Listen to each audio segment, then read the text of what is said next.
함께 떠나요 바울의 전도 여행 그 첫 번째 시간입니다. 구브로에서 예루살렘 공의회까지 여행에 같이 참여하신 우리 온천교회 성도님들, 또 우리 영상으로 참여하신 성도님들 환영합니다. 저는 3주 동안 이 여행의 가이드를 맡게 된 윤진실 목사라고 합니다. 오늘 가이드로 성도 여러분들과 함께 이 바울의 전도 여행을 떠나게 된 배경을 잠시 짧게 이렇게 설명을 드리고 출발하겠습니다. 버킷리스트라는 말이 있습니다. 버킷리스트라는 것은 한 번쯤 들어보셨을 것입니다. 뜻은 죽기 전에 하고 싶은 일 목록, 그리고 평생 한 번쯤 해보고 싶은 일을 말할 때 이 버킷리스트라고 말을 합니다. 개인적으로도 이런 버킷리스트가 있습니다. 여러 가지가 있는데 그 중에 한 가지가 성경과 지도를 가지고 오늘날의 터키, 그리스 그리고 이스라엘 지역을 다니면서 눈으로 직접 보고 그 땅을 밟으면서 그 예수님과 사도 바울의 발자취, 또 그 제자들의 사역했던 곳을 한번 쭉 돌아보는 것입니다. 감사하게도 하나님께서 이 신학대학원의 재학 중에 이 선교 현장 실습으로 사도 바울의 발자취를 일부 따라가 볼 수 있는 시간을 허락해 주셨습니다. 그때 느꼈던 것이 두 가지가 있습니다. 먼저는 성경이 기록된 하나님의 말씀을 글로만 읽었을 때와 그러면서 이곳에서 눈에 그려지지 않는 것을 보면서 이곳에서 바울이 배를 타고 어디로 갔다 이렇게 상상하는 것과, 또 성경과 지도를 같이 보면서 성경에 등장하는 지역과 지명을 눈으로 보면서 짚어가면서 동시에 볼 때 이것은 차원이 다른 이해를 주는구나, 정말 이게 정말 몸속에 깊이 이렇게 새겨지는 그런 느낌이었습니다. 또 다른 하나는 지금도 바울이 전했던 것과 동일한 복음이 그 땅에 지금도 살아서 역사하고 있다는 것을 느끼게 되었습니다. 그 시간들을 통해서 초대교회 성도들의 믿음과 고난에 대해서 개인적으로 깊게 묵상하는 그런 귀한 시간이 되었습니다. 그래서 이 코로나로 인해 지금은 갈 수 없지만 이 수요 예배 3주간의 시간 동안에 제가 느꼈던 그 느낌들을 사진과 영상을 통해서 그 바울의 숨결을 같이 한번 나누는 이 시간 되었으면 좋겠습니다. 또 나아가서는 이런 코로나 상황이 더 좋아져서 우리 성도님들과 함께 그 땅에 직접 가서 또 성경과 지도를 같이 보며 발자취를 밟을 수 있는 기회가 꼭 오기를 소망합니다. 이번 여행에는 준비물이 필요합니다. 준비물은 성경책과 나눠드린 유인물에 있는 지도입니다. 계속해서 처음부터 끝까지 성경을 찾아가면서 성경에 해당되는 지명을 지도에서 보면서 이렇게 보도록 하겠습니다. 먼저 보여드리는 지도는 바울의 1차, 2차, 3차 그리고 로마로의 전도 여행 가는 길에 대해서 이렇게 현재 지도를 이렇게 나타낸 것입니다. 이탈리아와 그리스, 터키, 지중해를 중심으로 북쪽에 있는 지역이 바로 이제 오늘 살펴볼 사도 바울의 무대입니다. 이 중에서 이 오른쪽 지중해를 중심으로 동쪽이죠. 동북 쪽에 해당되는 이 지역 무시아, 갈라디아 이렇게 적혀 있는 지역들이 성경 속에 기록되어 있는 지역들입니다. 여러분, 지역과 도시의 이름을 먼저 좀 이렇게 이해하고 이렇게 가야 될 건데요. 먼저 오늘 바울의 1차 전도 여행지는 지중해 연안의 서남부 지역인 이제 비시디아, 루가오니아, 길리기아, 또 밤빌리아, 수리아, 구브로 이 지방에 위치한 도시들에 주로 위치하고 있습니다. 확대해 보았습니다. 이 지역에 도시들이 있습니다. 지금 제가 보여드리는 이 그림이, 이 사진이 오늘 살펴볼 바울의 1차 전도 여행지입니다. 빨간 색깔 네모로 쳐져 있는 곳이 두 군데가 다 안디옥인데요. 성경 속에 동일한 지명이 오늘 안디옥이 두 번 이렇게 두 곳이 나옵니다. 먼저는 비시디아 안디옥이고 두 번째는 수리아 안디옥입니다. 수리아 안디옥은 바울이 이제 처음 전도여행을 떠났던 곳, 그리고 돌아왔던 곳이 수리아 안디옥이고, 위쪽에 있는 비시디아 안디옥은 바울의 1차 전도여행 중에 있는 한 도시입니다. 그리고 비시디아라는 곳은 지명이고 지역 이름입니다. 지방 이름입니다. 그래서 쉽게 생각하면은 저희 나라로 예를 들자면은 강원도에 고성군이 있고, 또 이제 경상남도에 고성군이 있고, 또 대구에 율하라는 곳이 있고, 또 김해에도 율하라는 곳이 있다. 이런 정도로, 이런 개념으로 이해를 하시면 되겠습니다. 이런 차이를 보아가시면서 이렇게 좀 살펴보도록 하겠습니다. 1차 전도여행의 시작입니다. 우리 사도행전 13장 2절과 3절 말씀을 같이 한번 읽으시겠습니다. 시작. 성령이 이르시되 내가 불러 시키는 일을 위하여 바나바와 사울을 따로 세우라 하시니 이에 금식하며 기도하고 두 사람에게 안수하여 보내니라. 아멘. 안디옥 교회가 바울과 바나바를 이방인들을 위한 선교사로 파송하는 그 첫 장면입니다. 그래서 보면은 이제 실루기아라는 곳을 거쳐서 이제 구브로라는 첫 선교지를 가게 되는데요. 제가 한번 읽겠습니다. 두 사람이 성령의 보내심을 받아 실루기아에 내려가 거기서 배 타고 구브로에 가서 실루기아라는 곳은 이제 안디옥에서 이렇게 실루기아로 갑니다. 이 실루기아라는 곳은 안디옥이라는 수리의 안디옥이라는 곳의 이 외항입니다.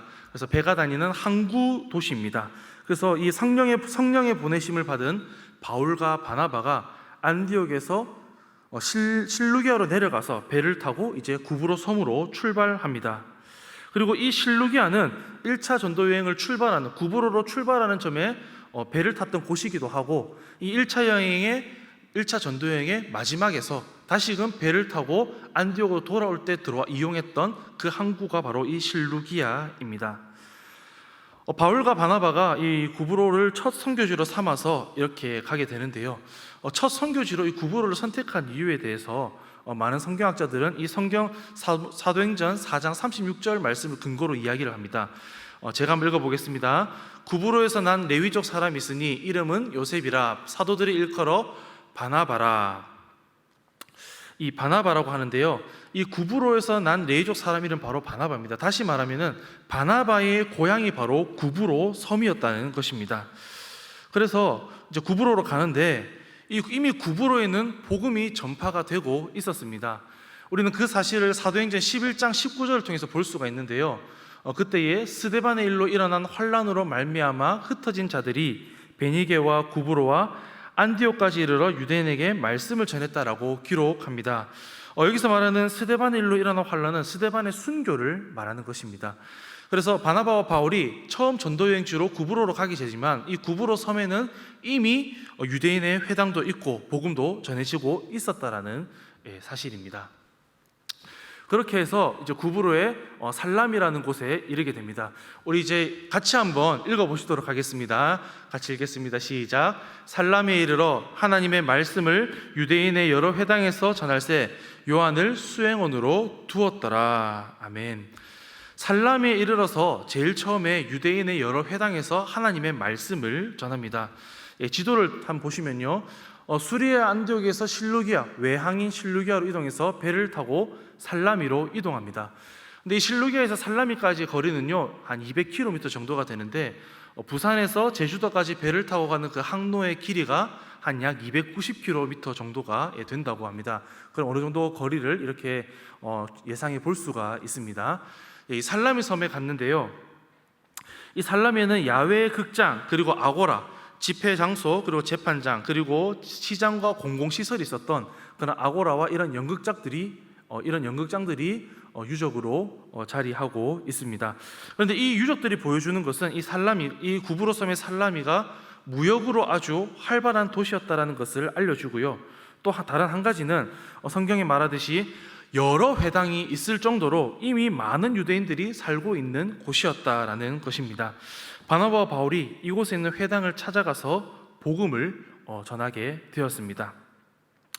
그런데 바울과 바나바 당시에 유대인 회당에서는 이러한 관습이 있었습니다. 당시 방문자들을 유대인 회당에서는 유대인 회당을 방문하는 방문자들에게 환영하고 그 사람들을 또 보았을 때 이 사람이 말씀을 전할 만한 능력이 있다라고 생각이 되는 분들에게는 그들을 청해서 말씀을 전하는 그런 권면의 말씀을 하도록 요청하는 관례가 있었습니다. 그래서 바울과 바나바는 이 관례를 기회로 삼아서 회당에서 유대인과 하나님을 경외하는 이방인들에게 바로 복음을 전하게 됩니다. 이 살라미에는 바나바와 관련된 유적이 있습니다. 바나바의 고향인 만큼 바나바와 관련된 유적이 있는데요, 정경으로 인정되지는 않지만 외경인 바나바 행전에 바나바가 이 자신의 고향인 살라미에서 복음을 전하다가 돌에 맞아서 순교했다라고 기록을 하고 있습니다. 그 기록에 맞게 이 바나바의 무덤이 있고요, 바나바 무덤 바로 옆에는 바나바 교회당이 위치하고 있습니다. 이렇게 살라미 회당에서 복음 전파 사역을 마친 바울과 바나바가 이제는 구브로 섬의 서쪽 아래에 있는 바보라는 곳으로 이동을 합니다. 오늘 13장 6절 말씀해 보시면은 온 섬 가운데로 지나서 바보에 이르러 이렇게 기록을 하고 있습니다. 지도를 보시면요, 이 살라미에서 바보로 이동을 하는 것입니다. 여러분, 제주도의 지형을 한번 생각해 보시면 제주도의 중심에는 무엇이 있습니까? 한라산이 위치하고 있습니다. 한라산은 아주 높은 산이죠. 고산 지역입니다. 마찬가지로 비슷하다고 보시면 되겠습니다. 이 구브로 이 섬의 지형도 가운데 지금 구브로라는 글씨가 적혀 있는 곳이 바로 아주 높은 산맥, 험준한 산악 지형입니다. 그런데 성경을 보면은 온 섬 가운데로 지나간다는 것이 섬을 가로질러서 아주 험준한 산을 건너가서 복음을 전하러 갔다는 의미가 아니라 실제로는 바울이 이동하는 것은 그 험준한 산을 피해서 로마가 놓았던 그 도로, 로마 가도를 이용을 해서 이동을 한 경로임을 이 사진을 통해서 우리가 확인을 할 수가 있습니다. 그런데 이 구브로 바보에서 처음으로 한 로마 총독이 바울과 바나바가 전하는 복음을 듣고 회심하게 되는 역사가 일어나게 되는 것입니다. 바울이 지나갔던 들판의 풍경입니다. 그 사람이 누구냐면은 그 섬의 총독인 서기오 바울입니다. 우리 사도행전 13장 7절에 보시면 서기오 바울은 지혜 있는 사람이라 바나바와 바울을 불러서 하나님의 말씀을 듣고자 하더라, 이렇게 기록을 합니다. 하나님의 말씀을 듣고자 한다라는 것은 이 적극적으로 아주 주의 깊게 자세히 듣기를 원했다는 것입니다. 아마 당시에 이 로마 총독이, 이 구브로 섬의 총독이 바나바 바울을 부른 것은 외지에서 온 사람이 어떤 유대인들이 예수의 죽음과 부활을 증거하고 있더라라는 이런 소식을 아마 들었기 때문일 것이다. 이렇게 많은 학자들이 이렇게 추측을 하고 있습니다. 그런데 이 바울과 바나바를 불러서 말씀을 듣고자 하는데 어김없이 방해하는 세력이 있습니다. 마술사 바예수, 엘루마로 하는 이 바예수가 방해를 하는 것이죠. 그때 이 바울이 마술사를 성령의 능력으로 꾸짖을 때에 그 한순간 그의 눈을 멀게 만들었습니다. 그리고 그것을 보고 이제 총독이 보고 믿으면서 하나님의 가르치심을 보고 아주 놀랍게 여겼다, 이렇게 기록을 합니다. 이 바예수가 일시적으로 앞을 보지 못한 이 사건은 성경에 기록된 바울이 성령의 능력으로 행한 첫 번째 이적입니다. 그리고 이 사건은 아주 중요한 의미가 있습니다. 그것은 그동안 이 바울이 회당에서 복음을 유대인들에게 전했는데 처음으로 유대인이 아닌 이방인들을 대면해서 그에게 복음을 전했는데 처음으로 전했던 이방인인 이 그 서기오 바울이 복음을 받아들이고 예수님을 믿게 되었다라는 사실입니다. 이 구브로의 수도인 이 바보에는 구브로의 수도의 바보에는 여러 유적들이 많이 있습니다. 이 카타콤, 박해를 피해서 초대교회 성도들이 예배를 드리고 또 모여 살았던 이 카타콤의 유적들이 여러 군데 남아 있습니다. 또 한 가지 살펴볼 유적은요, 이 성 키리아키라는 교회입니다. 이 살라미 섬의 바보라는 곳에 위치하고 있는데요. 이 교회의 이 뜰에는 이 대리석 기둥이 있습니다. 이 기둥이 전승에 따르면은 바울이 바보라는 지역에서 복음을 전하다가 이 대리석 기둥에 묶여서 채찍을 맞았다라고 전해지기 때문에 이 유적이 중요하게, 그래서 이 섬을 방문하는 사람들이 빠지지 않고 방문하는 유적입니다. 그 다음 여행지 살펴보겠습니다. 그 다음은 버가입니다. 버가는 이제 육지죠. 바울과 바나바 일행이 구브로의 살라미와 이 바보라는 주요 도시에 복음을 전하고 배를 타고 이동합니다. 지도를 한번 다시 보시면요, 이 구브로 섬의 바보라는 곳에서 배를 타고 버가로 이동을 합니다. 이 버가는 이 위치한 곳이 바닷가입니다. 그래서 이 해양 문화와 또 육지 문화가 만나서 교류하는 지점이 있습니다. 그러다 보니까 아주 문화가 많이 융성했고요. 또 이 버가를 상징하는 아주 화려하고 또 이제 그런 여러 가지 아고라, 그다음에 그 폴리스, 이런 것들이 많이 이렇게 연극장들이 이제 많이 위치를 하고 있습니다. 지금 보여드리는 사진은 버가의 전경입니다. 이 버가 전경이 보시면 가운데 있는 길이 지금 굉장히 이렇게 작아 보이지만 실제로는 엄청 이렇게 넓은, 약 폭이 한 50m에서 60m, 길이가 한 300m 정도 되는 이 가운데 길입니다. 통로입니다. 그래서 이런 길을 통해서 이제 바울과 바나바 일행이 이 버가로 이렇게 들어오게 되는 것이죠. 버가에는 버가를 상징하는 아주 화려하고 육중한 이 원통형 성문이 있습니다. 실제로 보면은 아주 이렇게 큰, 아마 한 20명 정도 사람이 이렇게 손을 이렇게 넓이 이렇게 해서 손을 잡아야 이렇게 겨우 감쌀 수 있을 것 같은 그런 정도의 크기의 유적입니다. 잠시 영상을 한번 잠깐 보시겠습니다. 이 문을 들어가서 보이는 것이 바로 버가를 상징하는 원통형 성문입니다. 그리고 오른쪽으로 보게 될 곳이 아고라입니다. 회의 장소, 재판 장소, 아고라이고요. 아고라는 남자의 곳입니다. 여자들은 아고라에 올 수가 잘 없었습니다. 이 왼쪽에 지금 보이는 곳은 성벽 왼쪽으로 보는 것은 목욕탕입니다. 이 목욕탕은 어디를 가든지 이렇게 많이 이렇게 이시되는 자리하고 있는데 그 이유는 이제 이 당시에는 아주 밀집해서 아주 좁게 이렇게 집에 살았기 때문에 서로 이렇게 또 이제 전염병이라든지 이런 문제가 있었기 때문에 몸을 자주 씻기 위해서 이렇게 목욕탕이 자주 위치하고 있고, 또 지금이 남아 있는 유적이 가장 지금까지 아주 온전한 형태로 남아 있는 목욕탕 유적입니다. 근데 이 버가에서 짚고 넘어가야 될 것은 바로 마가 요한입니다. 이 버가에 도착한 바울 일행이 복음을 전하기도 전에 심각하게 이제 갈등이 생겨나서 마가 요한이 예루살렘으로 돌아가 버리는 사건이 발생하게 됩니다. 이 마가가 어떤 이유로 이 버가에서 같이 전도하러 따라왔다가 여기서 이제 중단하고 예루살렘으로 돌아가는지 정확하게 알 수는 없지만 이 일이 계기가 되어서 바울 일행이 버가에서는 복음을 전하지 않고 곧장 그 다음 전도 여행지인 비시디아 안디옥으로 이동하게 됩니다. 그렇지만 나중에 이 바울 일행이 역순으로 다시 돌아올 때에 이 버가라는 지역에서 이 말씀을 전했다라고 이 14장에 아주 짧게 기록을 하고 있습니다. 그런데 우리 구브로 섬에서는 이 서기오 바울이 전하는 복음을 들고 복음을 듣고 복음을 받아들였다라고 하는데, 이 버가에서는 그러한 역사를 구체적으로 기록을 하고 있지 않습니다. 그렇지만 이 사도행전 전체적으로 이제 쓰인 곳에 말씀을 전했다라는 곳에서는 그 후대에 어김없이 그곳에는 복음이 전해지고 교회가 세워지고 이렇게 회심한 자들이 있었다는 것입니다. 그것을 보았을 때에 버가에서도 복음을 듣는 사람들 중에 예수를 믿는 사람들이 복음의 확장이 일어났을 것이다, 이렇게 우리가 추측해 볼 수가 있습니다. 그것을 볼 수 있는 것이 이후에 발견된 지금 보시는 사진과 같은 5세기에 지어진 버가 교회 터입니다. 이것을 통해서 바나바와 바울이 복음을 전한 이후에 이 지역에서도 버가에서도 복음의 역사가 왕성하게 일어났다는 것을 실제로 발굴된 이 버가 교회 터를 통해서 우리가 알 수가 있습니다. 자, 그러면 이 버가에서 그 다음 전도지인 비시디아 안디옥으로 이동을 하는데요. 비시디아 안디옥으로 이동하는 길은 이 세바스테 가도라고 하는데, 이 지역이 아주 높은 고원 지역입니다. 해발 3,000m가 되는 아주 고원 지역이고, 또 보시는 바와 같이 오른쪽에는 아주 깊은 이제 협곡이 있고요. 왼쪽은 아주 좁은 길입니다. 이 아주 이제 좁은 길이고, 이곳이 산적들이 많이 출몰하는 그런 이제 위험한 어떤 이제 그런 곳입니다.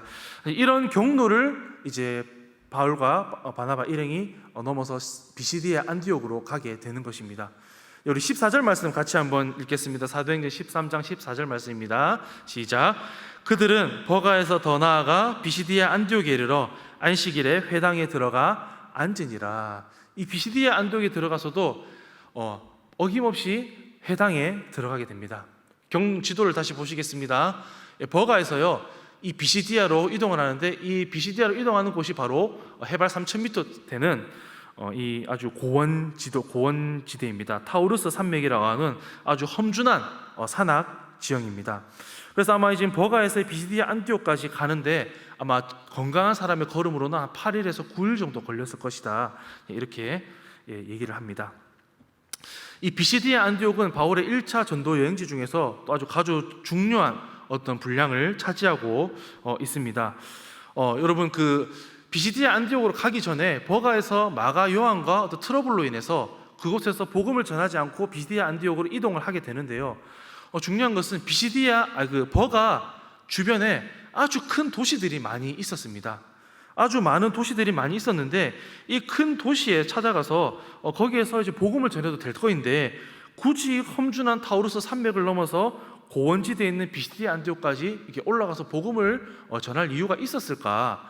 여기에 대해서 이제 성경학자들이 크게 두 가지 견해를 얘기하는데요. 먼저는 바울이 당시에 아주 심한 병을 앓았다. 그것은 안질, 말라리아 혹은 육체의 가시를 안고 있었기 때문에 아주 무더운 이 남쪽의 버가 밤빌리아 지역에 있는 것이 힘들었기 때문에 이 지역을 피해서 여름에는 시원한 이 내륙지대, 고원지대인 비시디아 안디옥으로 갔을 것이다. 이렇게 처음으로 추측하고요.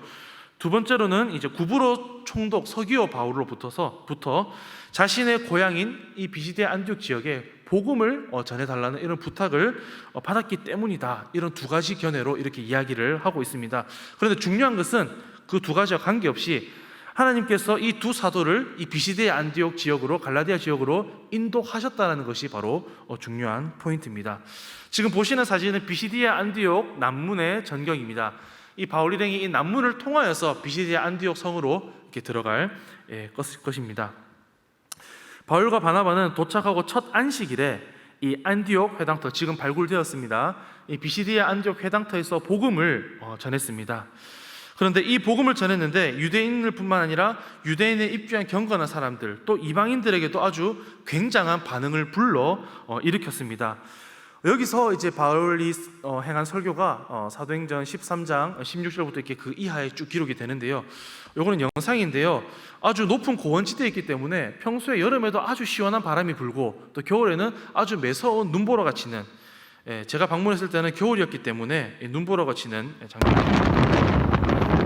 아주 매서운 칼바람이 부는 눈이 나오는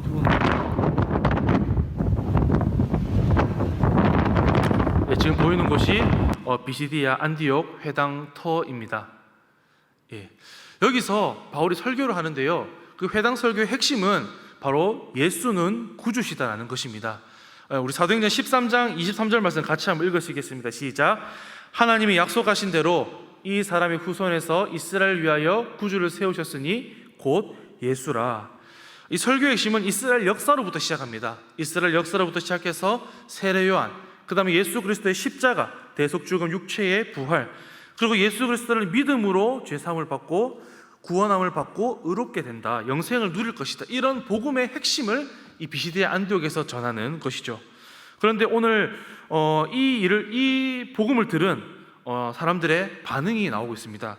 PPT에는 없는데요. 13장 42절과 44절 한번 보시면요. 우리 성경지 13장 42절과 44절에 보시면 42절에 사람들이 청하되 다음 안식일에도 이 말씀을 하라. 우리 44절 말씀에는 그 다음 안식일에는 온 시민이, 그 도시의 모든 사람이 거의 다 하나님의 말씀을 듣고자 모였다, 이렇게 기록을 하고 있습니다. 그런데 이 회당 설교를 들은 사람들의 반응은 크게 두 가지입니다. 먼저는 많은 이방인들이 회심하게 되었습니다. 본문 말씀 보시면은 48절 말씀에 이방인들이 듣고 기뻐하여 하나님의 말씀을 찬송하며 영생을 주시기로 작정된 자는 다 믿더라. 첫 번째 반응입니다. 기뻐했다는 것입니다. 기뻐했다는 것은 죄사함을 받은 기쁨, 구속의 은혜에 감사하는 기쁨, 그 하나님의 자녀가 되었던 기쁨이 그들 가운데 충만히 넘쳐났다, 이런 반응이 있었다는 거죠. 두 번째 반응은 바로 핍박입니다. 박해입니다. 그리고 50절 말씀 보시면 이에 유대인들이 경건한 귀부인들과 그 신의 유력자들을 선동하여 바울과 바나바를 박해하여 그 지역에서 쫓아내니, 이 똑같은 복음을 전해도 듣고 믿고 돌아오는 영혼들이 있는 반면에 복음을 전하는 것 자체를 보고 핍박하고 어려움을 주는 사람들이 있었다는 것입니다. 이것을 보면은 우리가 지금 나가서 전도하고 또 전하고 할 때 세상 사람들이, 믿지 않는 사람들 우리가 전도하는 모습을 보고 박해하는 것이 결코 우리 시대의 일이 아니라 그 이전에 바울 때부터 박해가 계속해서 있어 왔던 일이라는 것을 우리가 이것을 통해서 볼 수가 있습니다. 이 유대인들이 바울과 바나바를 쫓아냅니다. 그래서 이 두 사도는 자신들이 너희들이 복음을 거절한 것이야. 그래서 자신의 발에 있는 이 티끌을 떨어버리고 발걸음을 이제 옮기게 됩니다. 옮기기 전에 이제 보시는 사진은 사도 바울 교회당터입니다. 아까 보셨던 비시디아 안디옥 회당터 옆에 있는 사도 바울의 교회당터가 이후에 발견이 되었습니다. 그렇게 해서 이 바울 일행이 이고니온으로 박해를 피해서 가게 됩니다. 우리 14장 1절 말씀도 같이 한번 읽으시겠습니다. 시작. 이고니온에서 두 사도가 함께 유대인의 회당에 들어가 말하니 유대와 헬라의 허다한 무리가 듣더라. 이제 패턴이 좀 보이실 것입니다. 이 전도여행을 가게 되면은 항상 도착한 곳에 회당에 먼저 가서 복음을 전하는 것입니다. 우리 지도를 보시면요, 비시디아 안디옥에서 동쪽으로 이고니온으로 박해를 피해서 이동하게 됩니다. 비시디아 안디옥에서 이고니온으로 가는 길입니다. 이런 풍경이 계속해서 끊임없이 펼쳐집니다. 이고니온은 당시에 여러 많은 나라들이 이 전략적 요충지, 교통의 중심지였기 때문에 많은 나라들이 이 이고니온 지역을 차지하려고 많이 싸웠습니다. 그렇기 때문에 현재 이고니온에는 많은 유적들이 남아 있지가 않습니다. 지금 보여드리는 곳은 이고니온 시내 중심에 있는 한 사원을 사진을 찍어서 보여드리는 것입니다. 이 이고니온에 해당해서도 설교를 하는데요, 이 설교를 복음을 전하는데 이 반응이 어떠냐? 마찬가지로 이방인들의 마음을 선동해서 순종하지 않는 유대인들, 복음을 받아들이지 않는 유대인들이 이방인들의 마음을 이렇게 자극해서 또 악감을 품게 하는 것입니다. 그렇지만 그 사도들이 두 사도가 그러면 금방 떠나는 것이 아니라 성경은 오늘 오래 있어라고 이야기하는데, 성경학자들이 아마 한 계절 이상 보냈을 것이다 라고 얘기합니다. 박해와 핍박 속에서도 오랫동안 머물면서 주의 복음을 전할 때에 성경에 기록합니다. 주를 힘입어 담대히 말하니 주께서 그들의 손으로 표적과 기사를 행하게 하여 주사 자기 은혜의 말씀을 증언하셨다. 하나님의 말씀을 담대히 선포할 때에 그들의 손을 통해 표적과 기사를 행하는 것을 보게 하셨다라고 이렇게 기록을 하는 것입니다. 이 두 사도들의 전도로 이제 예수님을 믿고 돌아오는 사람들이 많아짐과 동시에 또 그들을 미워하고 박해하는 사람들도 점점 더 많아지게 되고 또 이들을 해하려는 음모를 또 꾸미게 되는 것입니다. 그래서 다시금 루스드라로 도피를 하게 됩니다. 14장 5절 6절 말씀에는 그들이 알고 도망하여 루가오냐의 두 성 루스드라와 더베와 그 근방으로 가서라고 기록합니다. 이 루스드라에는요 이렇게 이동합니다. 남쪽으로 이동합니다. 이고니온에서 루스드라로 왔는데, 루스드라는 이 보시는 사진이 전부입니다. 규모가 작은 도시여서 당시에는 유대인 회당이 없었고, 그렇기 때문에 이방인들에게 복음을 전했는데, 이걸 먼저 말씀드리면요, 한 사건이 발생을 하게 됩니다. 그 사건은 날 때부터 걷지 못하는 한 사람이 있었는데 바울이 보았을 때 그에게 구원을 얻을 만한 믿음이 있는 것을 보고 큰 소리로 내 발로 바로 일어서라 이렇게 증거를 했을 때, 명령했을 때 그가 일어서 걷게 되는 역사가 있었다는 것이죠. 이런 이적 때문에 이 루스드라 성에 아주 큰 소동이 일어납니다.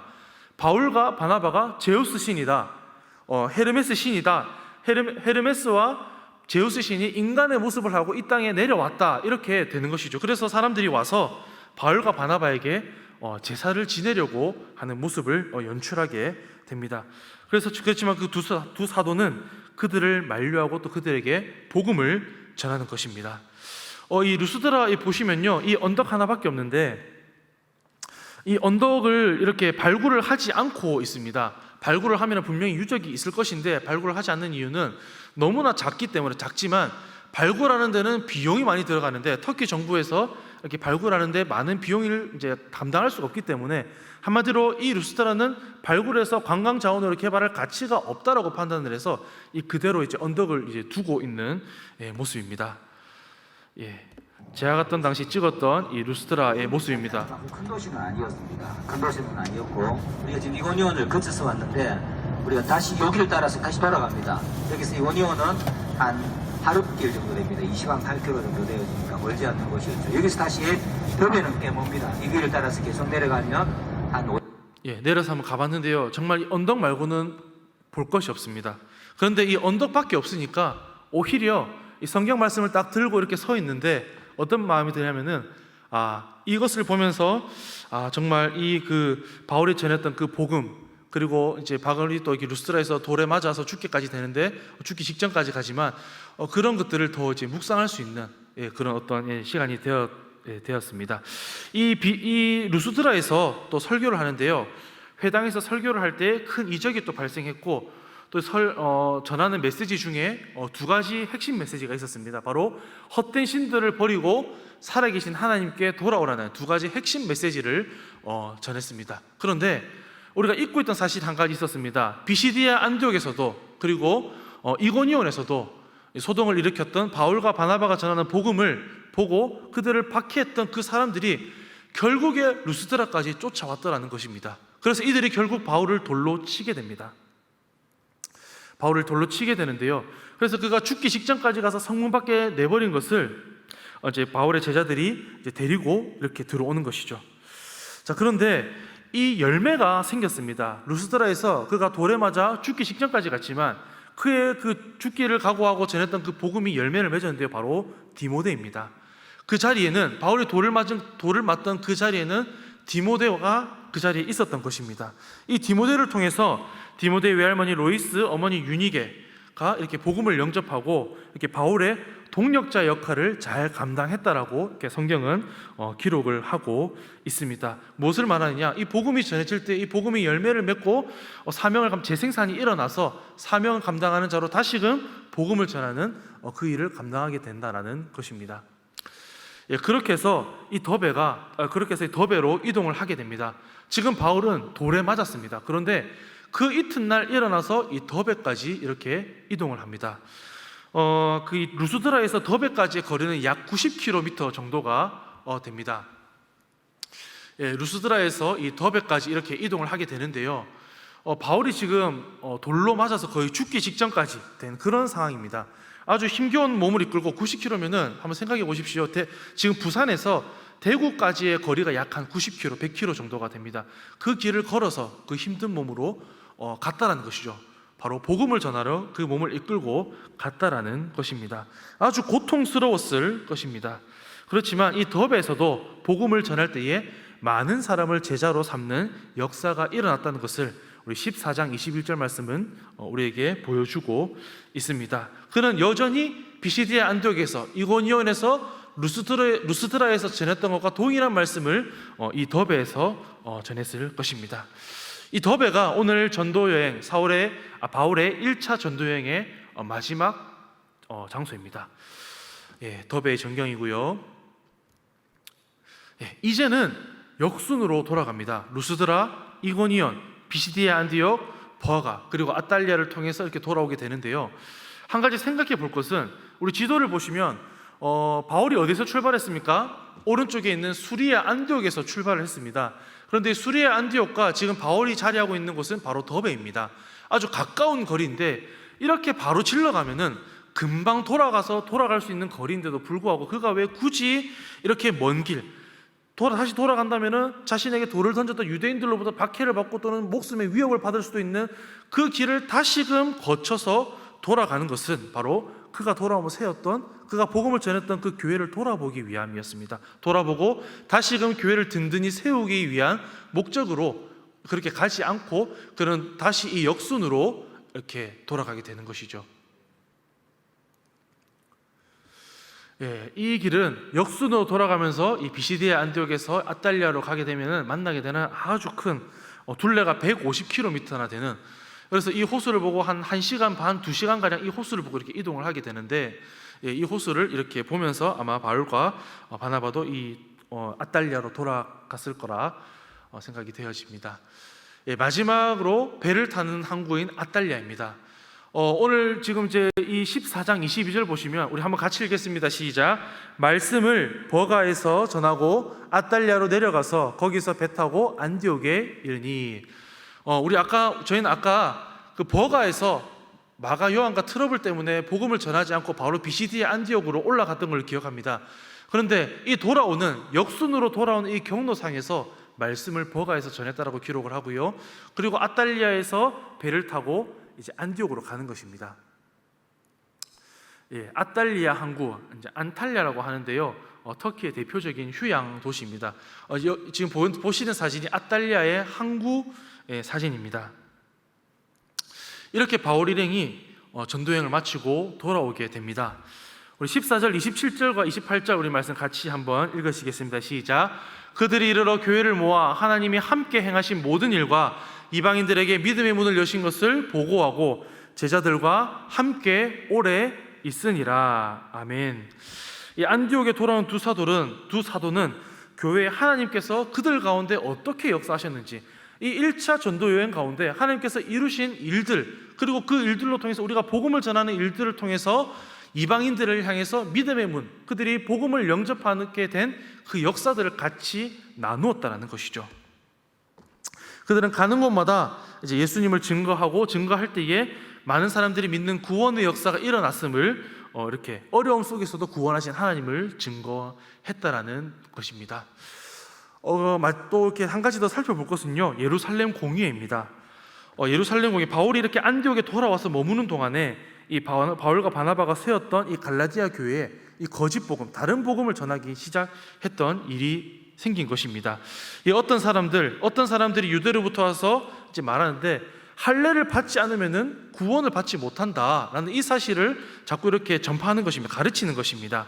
그래서 이들이 가르침이 이렇게 점점 더 확산된다면은 이 십자가의 복음을 왜곡시키기 때문에 이방인들에게 복음을 전파되는 것을 막을 수가 있기 때문에 이 문제를 먼저 부득이하게 해결해야 되는 상황이 된 것입니다. 그래서 이 안디옥 교회가 다시 바울과 바나바를 파송해서 이 문제를 논의하도록 하는데, 결국에는 이 예루살렘 공의회를 통해서 오직 예수 그리스도를 구주로 믿는 믿음으로만 구원을 받는다는 것을 공적으로 확증을 했습니다. 그리고 이것을 온 교회에 보내서 이제 알리게 했는데, 이 소식을 들은 안디옥 교회가 크게 기뻐하게 되었고, 이것이 바로 이방 선교의 걸림돌이 해결되는 사건이 되었습니다. 우리 말씀을 마무리하기 전에 바울의 전도 여행지는 아니지만 한 곳을 더 살펴보길 원합니다. 이곳을 살펴보는 이유는 바울이 전했던 그 복음, 박해 가운데 전했던 그 복음을 그대로 바울 이후에 계승했던 교부들과 초대교회 성도들의 삶의 모습을 보여주는 곳이기 때문입니다. 데린쿠유라는 곳인데요, 이 깊은 우물이라는 뜻을 데린쿠유라는 곳인데, 깊이가 85m까지 내려가는 지하 8층 규모의 아주 작은 도시, 이렇게 위아래로 이제 깊은 이 지하 도시입니다. 바울 이후에 이제 약 300년이 지나서 로마 제국의 박해를 피해온 이제 초기 교부들, 그리고 초기 그리스도인들이 숨어든 곳인데 한 2만 명 가량의 수용이 가능합니다. 사진을 보시면 이건 환기구입니다. 지하에서 살려면 공기가 들어와야 되기 때문에 환기구이고요. 데린쿠유로 내려가는 통로입니다. 한 사람이 허리를 숙여야만 겨우 지나갈 수 있는, 이렇게 만든 이유는 이렇게 자신들을 이렇게 박해하고 잡으려고 하는 이제 사람으로부터 자신들의 몸을 보호하기 위한 것입니다. 그래서 중간중간에 가다 보면은 큰 동그란 돌이 있어요. 그래서 그거를 굴리면은 그 통로가 막히게 되는 것입니다. 그래서 아주 작은 이 통로를 바울 이후에 초대교회 성도들이 지나다니면서 이렇게 했던 그런 곳입니다. 숨어 살았던 곳이죠. 세례소도 있습니다. 작은 곳인데 좁은 이 지하지만 교회도 있고 신학교도 있고 부엌도 있고 마구간도 있고요. 심지어는 포도주를 만드는 양조장까지 있는 것입니다. 잠깐 설명하는 영상을 잠깐 보겠습니다. 3층까지 내려갔다가 바로 막아서 쭉 7층까지 내려가게 만들고 다시 8층 내려갔다가 올라오도록 만든 그런 이유가 있습니다. 그리고 또 위에 보면 나중에 우리 갔다 보면 제일 위에 보면 신학교가 또 있습니다. 그러니까 지하에서도 두 가지가 특징이 있는데, 하나는 교회, 또 하나는 신학교. 이 두 가지는 신앙의 어떤 박해를 피해서 왔기 때문에 이 두 가지가 없으면 의미가 없는 것이죠. 그래서 항상 지켜졌던 거죠. 한 3천.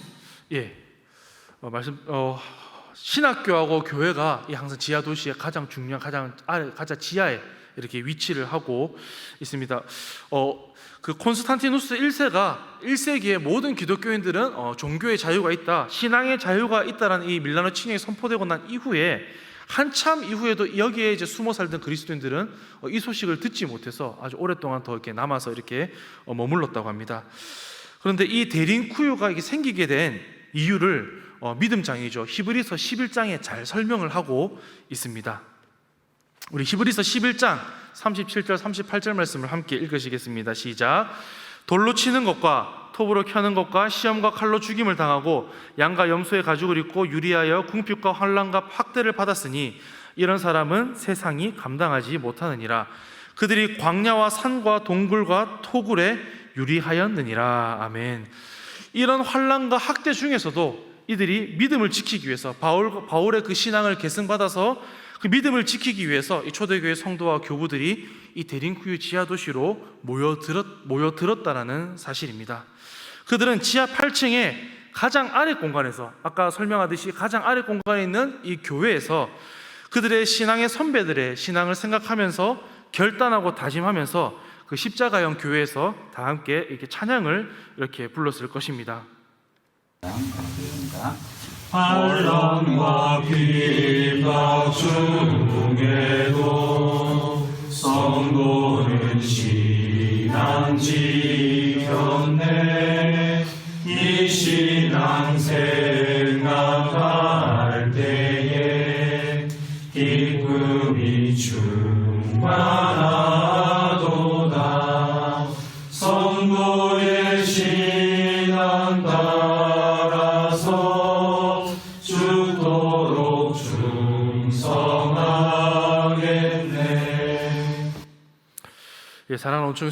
사랑하는 온천교회 성도 여러분, 오늘 바울과 함께하는 이 1차 전도행 여정을 통해서 바울과 초대교회 성도들의 삶과 가르침을 우리는 간접적으로 한번 살펴보았습니다. 그들의 가르침은 기록된 말씀인 성경을 통해서 알 수 있고, 또 신앙적인 삶은 지금 살펴보았던 그들이 남긴 유적들, 또 방금 보여드린 이 데린쿠유와 같은 유적들을 통해서 볼 수가 있습니다. 그런데 이 유적들은 단순한 유적이 아니라 우리 신앙의 선배들이 그들이 진실로 목숨을 각오하고 그들의 믿음과 신앙을 지켜온 바로 그 증거입니다. 오늘 말씀을 통해서 단순히 바울 일행이 어디에서 어디로 가면서 복음을 전했다, 이것을 아는 것도 중요하는데, 이것을 넘어서 그들이 어떠한 각오로 그 복음을 전하는 자리에 있었는가, 그들이 어떠한 모습으로 그들의 신앙을 지키기 위해서 살아갔는가, 그것을 생각하면서 지금 우리가 오늘 이 시대에 우리가 그 신앙을 우리 삶 가운데에 어떻게 적용할 수 있을까, 우리가 그 신앙을 어떻게 하면 우리가 계승할 수 있을까, 이것에 대해서 고민하고 결단하는 시간이 되었으면 좋겠습니다. 사도 바울 이후에 300년이나 지나서 그들의 신앙을 지켰고, 그들의 신앙을 이어받은 교부와 성도들이 신앙을 지켜나갔고, 또 박해와 고난 속에서도 복음을 전할 때에 복음이 계속해서 확장되어감을 우리가 역사를 통해서, 유적들을 통해서 보게 될 때에, 그것이 바로 사도들의 삶과 가르침을 계승한 가장 본질적인 복음 전하는 일을 통해서 이루어진 것이라는 것을 우리가 알 수가 있는 것입니다. 한 가지 나눔을 하고 우리 기도를 했으면 좋겠습니다.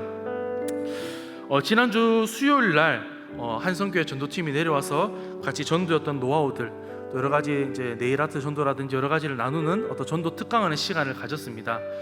그 시간 가운데 전도를 하러 나가려고 하는데 우리 온천교회 한 성도님이 저에게 같이 이제 새로 들어오는 저기 레미안의 조합장을 만나러 갈 일이 있다고 같이 이렇게 가지 않겠느냐 말씀을 하시는 것입니다. 그 이전의 배경을 조금 말씀드리면은 이제 올 12월에 3853세대가 저기 레미안에 들어오게 되는데, 그곳에서 우리가 복음을 전해야 되지 않겠습니까? 그런 마음에 합법적으로 이렇게 복음을 전할 수 있는 그 부스를 사전 입주 점검 기간에 한 달 동안 좀 달라고, 그래서 여러 차례 조합장을 찾아갔습니다. 우리 장로님과 전도위원장 장로님을 통해서 같이 이렇게 찾아가기도 하고요, 여러 번 개인적으로 찾아갔는데 한 번도 만날 수가 없었습니다. 그런데 전도하러 모였을 때 그 순간 우리 성도님을 통해서 만나러 가는데, 그 조합장이 저를 보는데 아니 목사님 이러는 거예요. 저는 그분을 알지도 못하는데 저에게 목사님 하는데, 어떻게 저를 아시냐 했더니 우리 아이가 온천교회 지금 다니고 있습니다, 이렇게 얘기를 하는 겁니다. 알고 봤더니 중학교 1학년 아이고, 지금 제가 초등학교 5학년 6학년 때 초등부 담당했던 가르쳤던 이 아이였습니다. 근데 결론적으로 말씀드리면은 이제 구두로 그 부스를 설치할 수 있도록 이렇게 허락을 받았습니다. 그동안 오랜 시간 동안 정말 기도하면서, 하나님 이곳에 복음을 전할 수 있는, 합법적으로 복음을 전할 수 있는 부스를 주시옵소서, 이렇게 기도했는데, 전도하려고 다짐하고 결단하고 지난주 수요일 또 얼마나 비가 많이 왔습니까? 그 가운데 비를 맞으면서 복음을 전하고 실습하겠다고, 전도하겠다고 나가는데, 하나님께서 이렇게 길을 열어주시는 것이 마치 이렇게 땅땅땅 확증해 주시는 것과 같은 것입니다. 네가 가고 있는 것이, 온천교회가 지금 가는 길이 옳다, 바르다, 맞는 길이다, 이렇게 확증해 주시는 것 같은 느낌이었습니다. 길을 내시는 하나님을 보게 하시더라는 것입니다. 저는 지금 조합장 만나서 전도할 수 있는 자리 받았다고 알리려고 하는 것이 아닙니다. 중요한 것은 어려운 중에도 복음을 전하기로 결단하고 사모하고 나갈 때에, 현장으로 나갈 때 하나님께서 인도하심을 보게 하시더라는 것입니다. 결국은 복음입니다. 사도 바울이 전했던 것, 박해 속에서도 정했던 그 복음, 그 바울의 복음을 전해받아서 초대교회 교부들과 초대교회 그리스도인들이 이 데린쿠유라는 지하라까지 파고 들어가면서까지 그들의 신앙을 지키고자 했던 것은 바로 이 복음 때문입니다. 그래서 이 복음을 전하는 현장마다 하나님의 인도하심과 도우심을 발견하는 우리 온천교회 성도 여러분들 되었으면 좋겠습니다. 그리고 복음을 전하기로 결단하고 현장으로 우리의 발걸음을 옮기는 데까지 나아갈 수 있었으면 참으로 좋겠습니다. 우리 사도들과 초대교회 성도의 신앙을 본받아서 복음 전하는 자리로 나가기를 결단하시기는 오늘 이 수요 말씀 예배 시간 되시길 주님의 이름으로 축복합니다. 우리 찬송가 336장 우리 1절 한번 찬송하고 우리 한번 말씀 들으면서 그거 생각하시면서 기도하시겠습니다. 환난과 핍박 중에도 성도는 신앙 지켰네. 이 신앙 생각할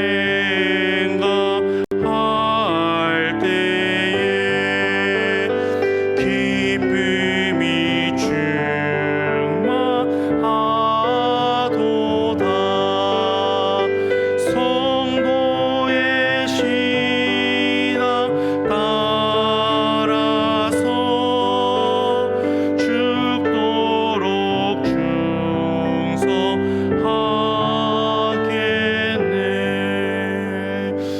우리 한번 같이 한번 기도하기를 원합니다.